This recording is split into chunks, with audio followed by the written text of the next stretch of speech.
হরে কৃষ্ণ। সবাইকে প্রণিপাত। বন্ধুরা, ভাবতে পারেন একজন মুনি তার মাতৃগর্ভে থাকা অবস্থায় নিজের পিতার দ্বারা অভিশপ্ত হয়েছিলেন। তাও আবার যেন তেন অভিশাপ নয়। তার পিতার অভিশাপ ছিল জন্মের সময় তার 8টি অঙ্গই হবে বাঁকা এবং নাম হবে অষ্টাবক্র। হ্যাঁ বন্ধুরা, প্রাচীনকালে এমনই এক নির্মম ঘটনার মধ্য দিয়ে জন্মেছিলেন অষ্টাবক্র মুনি। তবে এখানেই এই ঘটনার শেষ নয়। এই মুনি নিজের মেধা, প্রজ্ঞা ও তপস্যার দ্বারা মুক্তিও পেয়েছিলেন সেই বিকলাঙ্গতার অভিশাপ থেকে। শুধু তাই নয়, তার হাতেই রচিত হয়েছিল অষ্টাবক্র গীতা। এছাড়াও সূর্যবংশীয় রাজা ভগীরথকে নতুন জীবন দান করে তাকে নির্বংশ হওয়ার হাত থেকেও বাঁচিয়েছিলেন এই মুনি। পরবর্তীকালে সেই বংশেই জন্মগ্রহণ করেছিলেন মর্যাদা পুরুষোত্তম শ্রীরামচন্দ্র। আবার বক্রেশ্বর শিব ও সতীপীঠের সাথেও জড়িয়ে আছে এই মহাজ্ঞানী মুনির নাম। তো বন্ধুরা, আজ আমরা জানব সেই অষ্টাবক্র মুনির কথা। তার জন্ম, পিতা কর্তৃক প্রদত্ত অভিশাপ, শাপমোচন, রাজা ভগীরথ, বক্রেশ্বর সহ তার জীবনের সমস্ত খুঁটিনাটি তথ্য নিয়ে থাকছে আজকের আয়োজন। বন্ধুরা, আপনারা নিশ্চয়ই ঋষি অরুণির কথা শুনে থাকবেন। সে যুগে শিক্ষার্থীদের গুরুগৃহে অবস্থান করে শিক্ষা গ্রহণ করার একটা রীতি ছিল। তাই ছেলেবেলায় অরুণী, উপমন্যু এবং বেদ নামের 3 শিষ্য তাদের গুরু অয়োধ্যম্য ঋষির আলয়ে বিদ্যা শিক্ষা করতে গিয়েছিলেন। তখন বর্ষাকাল। একদিন জলের তোড়ে ঋষি ধম্মের জমির আল ভেঙে গিয়েছিল। তখন তিনি তার শিষ্য অরুণীকে ডেকে আল বেঁধে আসার নির্দেশ দিলেন। গুরুর আজ্ঞা পালন করতে অরুণী আল মেরামতের জন্য মাঠে পৌঁছালেন। কিন্তু জলের তীব্র বেগের কারণে তিনি কিছুতেই আল বাঁধতে সক্ষম হচ্ছিলেন না। অন্যদিকে আল না বাঁধতে পারলে তা গুরুর আদেশ অমান্য করা হবে ভেবে তিনি নিজেই ভাঙা আলের স্থানে শুয়ে পড়ে জলের গতি রোধ করলেন। এদিকে দিন গড়িয়ে সন্ধ্যা নামল। ঋষি ধম্মের অন্য শিষ্যরা গুরুগৃহে ফিরে এলেও অরুণীর দেখা নেই। চিন্তিত ঋষি অপর 2 শিষ্য উপমন্যু ও বেদকে সঙ্গে নিয়ে আল ভাঙা জমি অভিমুখে রওনা হলেন। গুরু ডাকলেন, বৎস অরুণী, কোথায় আছো? ফিরে এসো। কিছুক্ষণ পর অরুণী গুরুর সম্মুখে এসে করজোড়ে নিবেদন করল, ক্ষমা করবেন গুরুবর, জলের স্রোত এত বেশি ছিল যে আমি মাটি দিয়ে জল প্রবাহ রোধ করতে পারিনি, আবার আপনার আদেশও অমান্য করতে পারিনি। তাই আমি নিজের শরীর দিয়ে জল প্রবাহ রোধ করার চেষ্টা করছিলাম। এখন আপনার আদেশে উঠে এলাম। আজ্ঞা করুন গুরুদেব, এখন কি করতে হবে? নিজের শিষ্য অরুণীর এমন অতুলনীয় কর্মনিষ্ঠা ও গুরু ভক্তিতে উজ্জ্বল হয়ে উঠল ঋষি ধম্মের মুখমণ্ডল। বললেন, হে অরুণী, তুমি কেদারখণ্ড বিদারণ করে উঠে এসেছ, সেই জন্য তোমার নাম হবে উদ্দালক। আর আমার আজ্ঞা অতি শ্রদ্ধা ভরে পালন করেছ, সেজন্য তুমি শ্রেষ্ঠত্ব লাভ করবে এবং সমস্ত বেদ ও ধর্মশাস্ত্র তোমার অন্তরে প্রকাশিত থাকবে। কেদারখণ্ড অর্থাৎ জমির আল ভেদ করে ওঠার জন্য অরুণীর নাম হয় উদ্দালক। পরবর্তীকালে এই অরুণী তথা উদ্দালক হয়ে ওঠেন একজন মহাজ্ঞানী ও বেদজ্ঞ ঋষি। কালের পরিক্রমায় তার আশ্রম ভরে ওঠে শিষ্যদের আনাগোনায়। উদ্দালকের পুত্রের নাম ছিল শ্বেতকেতু এবং কন্যার নাম ছিল সুজাতা। তার আশ্রমে কহর নামক একজন শিষ্য ছিলেন, যাকে উদ্দালক খুবই ভালোবাসতেন। এক সময় সেই কহরের হাতেই নিজ কন্যা সুজাতাকে সমর্পণ করলেন তিনি। কহরমণি ও তার স্ত্রী খুব সহজ ও স্বাভাবিক জীবনযাপন করতেন। প্রতিদিন প্রাতে কহরমণি সুজাতাকে বেদ পাঠ করে শোনাতেন। মাতৃগর্ভ থেকেই বেদ পাঠ শ্রবণ ও শিক্ষা করতেন তাদের অনাগত সন্তান। এই শিশু ভূমিষ্ঠ হওয়ার আগেই বেদশাস্ত্র এতটাই নির্ভুলভাবে আয়ত্ত করেছিলেন যে একদিন সেই শিশু তার পিতার ভুল ধরিয়ে দেন। ঘটনাটি হচ্ছে, একদিন কহরমণি যথারীতি তার স্ত্রী সুজাতাকে বেদ পাঠ করে শোনাচ্ছিলেন। এমন সময় সুজাতার গর্ভ থেকেই তাদের সন্তান বলে উঠল, হে পিতা, আমি দীর্ঘদিন যাবৎ আপনার কণ্ঠে বেদ শ্রবণ করেছি এবং হৃদয়ঙ্গম করেছি, কিন্তু আজ আপনি অন্যমনস্ক হয়ে ভুল পাঠ করেছেন। অনাগত সন্তানের এমন অপমানজনক বাক্য শুনে রাগে দাউ দাউ করে জ্বলে উঠলেন মহামণি কহর। বললেন, কি স্পর্ধা! আমার সন্তান হয়ে আমার বেদ পাঠের ভুল ধরছে, তাও মায়ের গর্ভে থেকেই। মহামণি কহরের এই ক্রোধ জন্ম দিল অভিশাপের। তিনি বলে উঠলেন, এই পাপে তুই যখন জন্মাবি তোর শরীরের 8 জায়গা বাঁকা থাকবে, লোকে তোকে বলবে অষ্টাবক্র।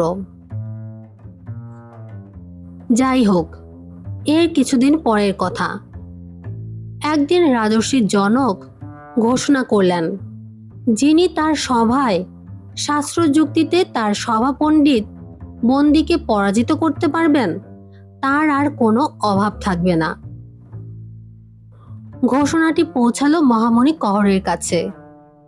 মুনির সংসারে তখন দারুণ অভাব, তাই তিনি ভাবলেন রাজসভায় গিয়ে বন্দীকে পরাজিত করে কিছু ধন দৌলত নিয়ে আসবেন।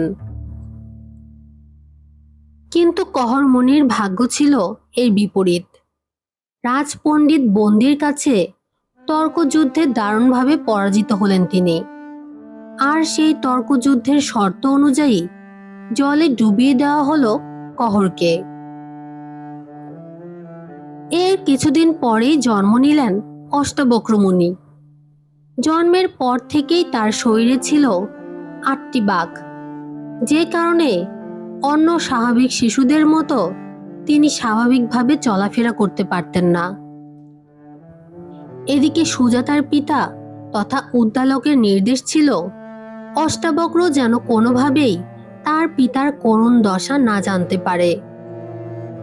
তাই ছেলেবেলা থেকেই অষ্টাবক্র তার মাতামহ উদ্দালককে তার পিতা ও মাতুল শতকেতুকে তার ভ্রাতা বলে জানতেন।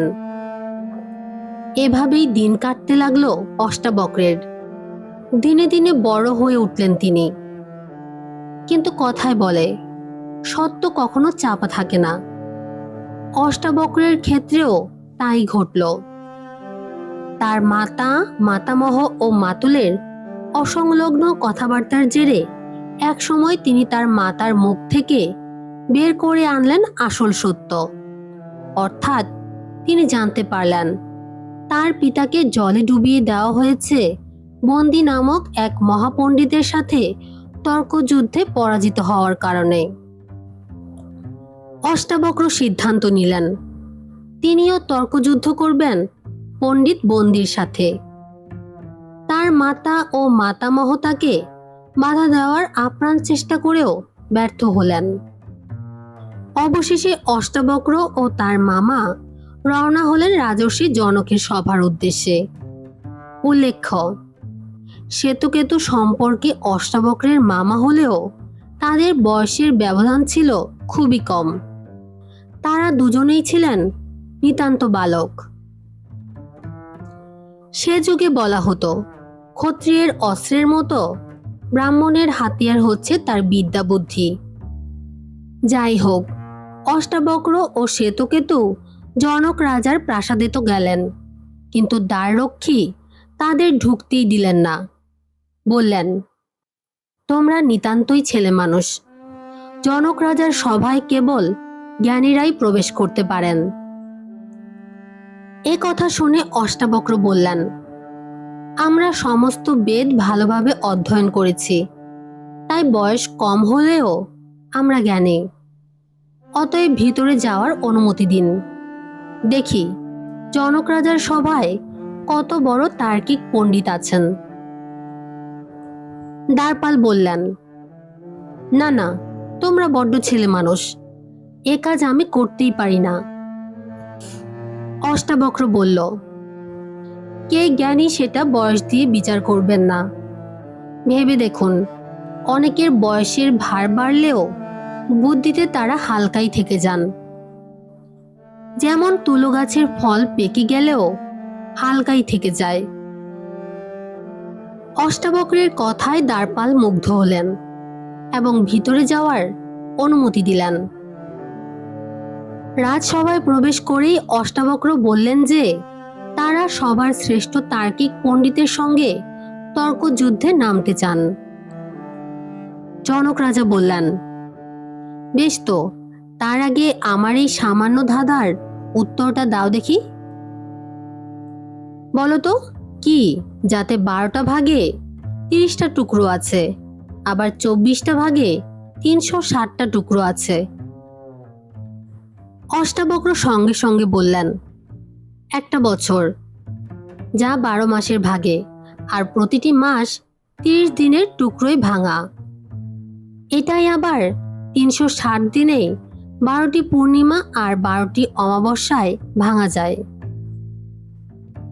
অষ্টাবক্রের উত্তর শুনে রাজা রীতিমতো বিস্মিত হলেন।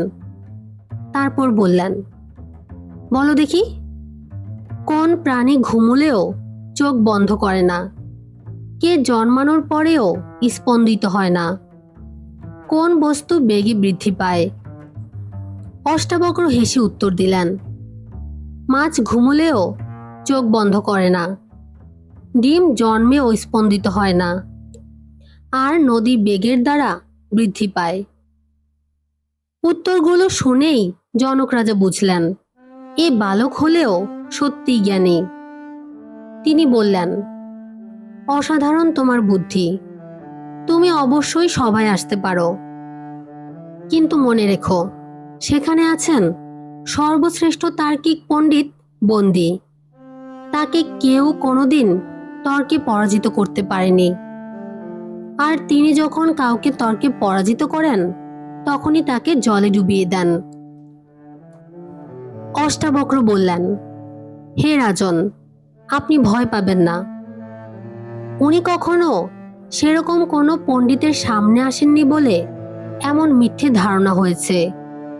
আমার সঙ্গে তর্কবিদ্যায় ওনার সব দর্প চূর্ণ হবে। যাই হোক, এবার রাজা জনকের সভায় অষ্টাবক্র আর বন্দী মুখোমুখি হলেন। শুরু হলো এক প্রবল তর্কযুদ্ধ। বন্দী বললেন, আমি যা বলবো দেখি তুমি ঠিক তার পরেরটা মিলিয়ে বলতে পারো কিনা। যেমন ধরো, সূর্য যদি এক হয় 2 বলতে কি বোঝো? অষ্টাবক্র সঙ্গে সঙ্গে বললেন, জগতে সূর্য একটি, আর রথের চাকা 2টি। বন্দী বললেন, 3 বলতে বোঝায় 3 ভুবন, স্বর্গ, মর্ত্য আর পাতাল। অষ্টাবক্র হেসে বলল, পণ্ডিত, আপনি 3-এ যদি বলেন ভুবন, 4-এ তাহলে দিক, উত্তর, দক্ষিণ, পূর্ব, পশ্চিম। আমার কথা ঠিক? বন্দী বললেন, আমাদের শরীরে 5টি জ্ঞানেন্দ্রিয়। এবার অষ্টাবক্র উত্তর দিলেন, 5 ইন্দ্রিয়, 6 ঋতু। উত্তর দিলাম এই হেতু। এভাবে অষ্টাবক্র যখন একে একে সমস্ত প্রশ্নের উত্তর দিয়ে যাচ্ছেন, তখন বন্দী একটু রেগে গিয়ে বললেন, 7 বলতে বোঝায় 7 ঋষি, অর্থাৎ সপ্তর্ষি। তাহলে 8 বলতে কি বোঝো? অষ্টাবক্র হেসে বললেন, সপ্তর্ষি যদি হয়, অষ্টবসু কেন নয়? এইভাবে তর্ক আগাতে লাগলো কঠিন থেকে কঠিনতর পর্যায়ে। অবশেষে এক সময় পণ্ডিত বন্দী নিজেই আটকে গেলেন নিজের কথায়, যেটা সম্পূর্ণ করলেন অষ্টাবক্র, অর্থাৎ তর্ক যুদ্ধে বন্দী পরাজিত হলেন। তখন জনক রাজা বললেন, অষ্টাবক্র, তুমি বালক হলেও সত্যি জ্ঞানী, তাই বন্দীকে তুমি পরাজিত করতে পেরেছ। এখন সে তোমার অধীন। তুমি বন্দীকে এখন যেমন ভাবে খুশি ব্যবহার করতে পারো। অষ্টাবক্র তার উত্তরে বললেন, এই বন্দীকে আমার কোনো প্রয়োজন নেই, বরং আমার ইচ্ছা ও যেভাবে সবাইকে তর্কযুদ্ধে হারিয়ে জলে ডুবিয়ে দিয়েছেন, ঠিক তেমনি ওকেও এক্ষুনি জলে ডুবিয়ে দেওয়া হোক। এটাই ওর উপযুক্ত শাস্তি। বন্দী বলল, জ্ঞানী অষ্টাবক্র, আপনার আদেশের জন্য আমি কৃতজ্ঞ। আপনার কথায় আমায় জলে ডুবিয়ে দিলে আমার মঙ্গল হবে। আমার পিতা স্বয়ং বরুণ দেব, তিনি জলের দেবতা, তাই জলের নিচে গেলে আমার কোনো ক্ষতি হবে না। বরং আপনার কথাতেই আমি জলের নিচে গিয়ে আমার পিতার কাছে পৌঁছাতে পারবো। তিনি আমার জন্যই অপেক্ষা করছেন। এর আগে যাদের আমি তর্কযুদ্ধে পরাজিত করেছি তাদের সবাইকে জলের নিচে পাঠিয়েছি বটে, কিন্তু কাউকে হত্যা করিনি। ওনাদের সবাইকেই পাঠিয়েছি আমার পিতা বরুণদেবের কাছে, কারণ তার বিশেষ যজ্ঞের জন্য কিছু জ্ঞানী ব্রাহ্মণের প্রয়োজন ছিল। ওনাদের সবাই এবার ফিরে আসবেন। আর জ্ঞানী অষ্টাবক্র, আপনার পিতা কহরমুনির সঙ্গে এবার আপনার দেখা হবে, ঠিক যেমন আমিও আমার পিতা বরুণদেবের সঙ্গে দেখা করতে যাচ্ছি। জ্ঞানের জন্য অষ্টাবক্রকে অভিশপ্ত হতে হয়েছিল তার জন্মের আগেই, আর সেই জ্ঞান সার্থক হলো যখন তিনি তার সেই অভিশাপ দেওয়া পিতাকে ওই জ্ঞান আর বিদ্যা দিয়েই উদ্ধার করলেন। পরবর্তীতে রাজর্ষি জনক অষ্টাবক্র মুনির কাছে জ্ঞান, মুক্তি ও বৈরাগ্য লাভের উপায় জানতে চেয়েছিলেন। তার জিজ্ঞাসার উত্তরে অষ্টাবক্র মুনি যা বলেছেন তা পরবর্তীতে অষ্টাবক্র গীতা নামে 20টি অধ্যায়ে সংকলিত হয়েছে। এতে অদ্বৈতবাদ ও সমদর্শন বিষয়ে গভীর আলোচনা করা হয়েছে। তবে এখানেই শেষ নয়। একটু পরেই জল থেকে বেরিয়ে এলেন অষ্টাবক্র মুনির পিতা কহর মুনি। বেরিয়ে এলেন অন্যান্য পরাজিত ব্যক্তিগণও। সন্তানের এই সাফল্যে কহর মুনি খুব খুশি হন এবং গর্ববোধ করতে থাকেন। এরপর তিনি তার পুত্রকে আশীর্বাদ করে বলেন যে, হে বৎস, সমঙ্গ নদীর জলে স্নান করো, তবেই তোমার অঙ্গ বিকৃতি দূর হবে। এ কথা শুনে পিতাকে প্রণাম করে অষ্টাবক্র আবার বেরিয়ে পড়লেন সমঙ্গ নদীর খোঁজে। সমঙ্গ অর্থাৎ সমান গতিতে বয়ে চলে যে নদী। বহুকাল ধরে পথ চলতে লাগলেন এই মহাজ্ঞানী। সেই সময় সূর্যবংশ তথা ভগীরথের জন্ম হয়েছিল বৈকি। সেই সময় সূর্যবংশ তথা ভগবান শ্রী রামচন্দ্র যে বংশে জন্মগ্রহণ করেছিলেন সেই বংশ পুরুষশূন্য হয়ে নির্বংশ হতে বসেছিল। ব্রহ্মার অনুগ্রহে এই বংশে রাজা ভগীরথের জন্ম হয়েছিল, কিন্তু তার শরীর ছিল অস্থিশূন্য। রাজা ভগীরথের জন্ম হয়েছিল তার মাতা ও বিমাতার মাধ্যমে। কোনো পুরুষের ঔরসে জন্ম না হওয়ার ফলে তার শরীরে কোনো অস্থি বা হাড় ছিল না, তাই তার চলাফেরার ধরন ছিল অনেকটা অষ্টাবক্রের মতো। অষ্টাবক্র যখন পিতার নির্দেশ মতো সমঙ্গ নদী খুঁজে বেড়াচ্ছেন, সেই সময়ে একদিন তার সঙ্গে সাক্ষাৎ ঘটে ভগীরথের। তিনি দেখলেন তাকে ব্যঙ্গ করে কেউ একজন ঠিক তার মতো করেই পথ চলছেন। এটা দেখে ভয়ঙ্কর রকমের ক্রুদ্ধ হলেন অষ্টাবক্র। তিনি বললেন, যদি এই ব্যক্তি আমাকে ব্যঙ্গ করে থাকে তাহলে এখনই সে আগুনে পুড়ে ভস্মীভূত হয়ে যাক, আর যদি সে সত্যি বিকলাঙ্গ হয়ে থাকে তাহলে আমার আশীর্বাদে সে সুস্থ স্বাভাবিক শরীর প্রাপ্ত হোক। ঋষি অষ্টাবক্রের আশীর্বাদে তৎক্ষণাৎ স্বাভাবিক শরীর প্রাপ্ত হলেন রাজা ভগীরথ।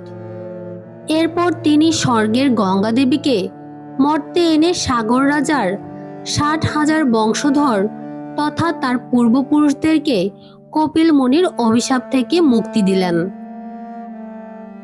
এছাড়া সূর্যবংশকে নির্বংশ হওয়ার হাত থেকে বাঁচালেন রাজা ভগীরথ। এর মাধ্যমে ত্বরান্বিত হল শ্রী বিষ্ণুর অবতার শ্রী রামচন্দ্রের জন্ম। রাজা ভগীরথকে আশীর্বাদ করে আবারও পথ চলতে লাগলেন অষ্টাবক্র মুনি। সমঙ্গ নদীর খোঁজ করতে করতে অজানা এক গ্রামে এসে হাজির হন তিনি। সেই গ্রামে জনবসতি ছিল না বললেই চলে। চারপাশটা ছিল ঘন জঙ্গলে ঘেরা। এইখানে ঘুরতে ঘুরতে একটি শিবলিঙ্গের সন্ধান পান অষ্টাবক্র মুনি এবং এই শিবলিঙ্গের সামনে গভীর সাধনায় মগ্ন হন। এরপর শিবের অনুগ্রহে পূর্ব দিকের জঙ্গলের মধ্যে তিনি 8টি কুণ্ডের সন্ধান পান। তিনি লক্ষ্য করেন তার মধ্যে 7টি কুণ্ডের জল গরম এবং 1টি কুণ্ডের জল ঠান্ডা। তিনি এই 8 কুণ্ডের জল যেখানে মিশেছে সেখানে স্নান করেন। এর ফলে তার শারীরিক প্রতিবন্ধকতা দূর হয় এবং তিনি বক্রতার অভিশাপ থেকে মুক্ত হন। পরে অষ্টাবক্রের নামানুসারে সেই শিবলিঙ্গের নামকরণ হয় বক্রনাথ এবং সেই গ্রাম বক্রেশ্বর নামে পরিচিতি পায়। বর্তমানে পশ্চিমবঙ্গের বীরভূম জেলার পাপহরা নদীর তীরে বক্রেশ্বর মন্দির অবস্থিত। এছাড়া 51 সতীপীঠেরও একটি গুরুত্বপূর্ণ পীঠ হচ্ছে এই বক্রেশ্বর। পুরাণ মতে দেবী সতীর 2 ভ্রুর মধ্যবর্তী স্থান এখানে পতিত হয়েছিল। আবার মতান্তরে এখানে দেবীর 3য় নয়ন পতিত হয়েছিল। বক্রেশ্বরের অধিষ্ঠিত দেবী হলেন মহিষাসুর মর্দিনী, আর এখানকার ভৈরব হলেন বাবা বক্রেশ্বর বা বক্রনাথ।